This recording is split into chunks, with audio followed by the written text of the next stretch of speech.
2017년 12월 28일 1032 2017년 12월 28일 1032 인농댐 오민석 판사는 기각의 아이콘이다.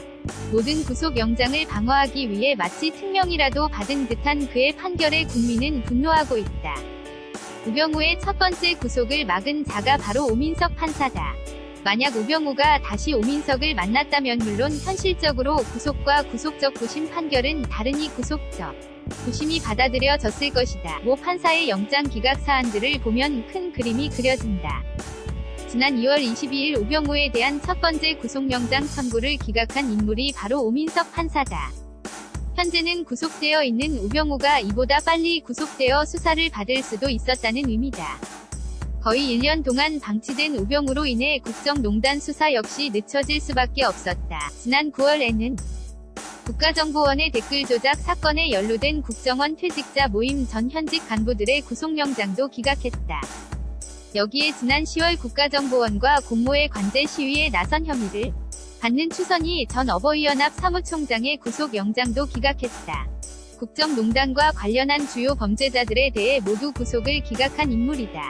수수된 금품의 뇌물성 등 범죄 혐의에 대해 다툼의 여지가 있고 수사 및 별건 재판의 진행 결과 등에 비춰 도망 및 증거인멸의 염려가 있다고 보기 어렵다. 12월 28일 오전 3시 12분께 서울중앙지법 오민석 영장전담부장 판사는 조윤선을 구속할 수 없다고 밝혔다.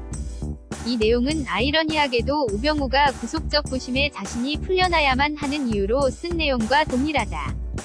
이들은 이 문구를 가지고 돌려쓰기를 하고 있는 중이다. 범죄 혐의에 대해 다툼의 여지가 있다고 했다. 세상 모든 범죄자들은 이런 주장을 한다. 서로의 주장이 있기 때문에 다툼은 존재할 수밖에 없기 때문이다. 도망 및 증거인멸에 염려가 없다는 주장 역시 받아들이기 어렵다. 증거인멸이 예상되는 범죄자들 역시 아무렇지도 않게 풀어주며 이런 이유를 들먹이는 재판부를 이젠 믿을 수 없으니 말이다. 전국경제인 연합회전 경련을 압박해 특정 보수단체를 지원하게 한 혐의로 조 전 수석의 부하 직원이던 허현준 전 행정관이 같은 혐의로 구속돼 있다. 상급 책임자인 데다가 별도의 뇌물수수 혐의까지 있는 조 전 수석은 오히려 엄정한 책임을 면하는 결과가 돼 형평에 어긋난다. 검찰은 법원 결정이 내려진 지 약 30분 만에 반박 입장을 밝혔다. 구속 불가에 대해 그만큼 충격을 받았다는 의미이기도 하다. 번번이 구속을 막는 판사에 대한 불만 역시 분명하게 드러나 있다. 절대 다수의 국민도 위하해하고 검찰들 역시 이해하지 못하는 구속영장 기각은 황당할 뿐이다. 조 전 수석의 부하 직원인 허현준 전 행정관이 같은 혐의로 구속되었는데 조윤선은 구속시킬 수 없다. 거기에 뇌물수수 혐의까지 받고 있는 조윤선을 구속하지 못한다면 당장 허현준은 구속적 구심을 신청할 것으로 보인다. 김관진이 말도 안 되는 이유로 풀려나자 부하 역시 풀어달라고 요청했던 것과 같은 이치니 말이다. 사법적폐 청산 요구가 쏟아지는 이유는 너무 자명하다. 홍준표 무죄 판결 뒤 나온 결정적 증거를 봐도 사법부가 얼마나 권력에 순응적인지 우려가 될 수밖에 없다.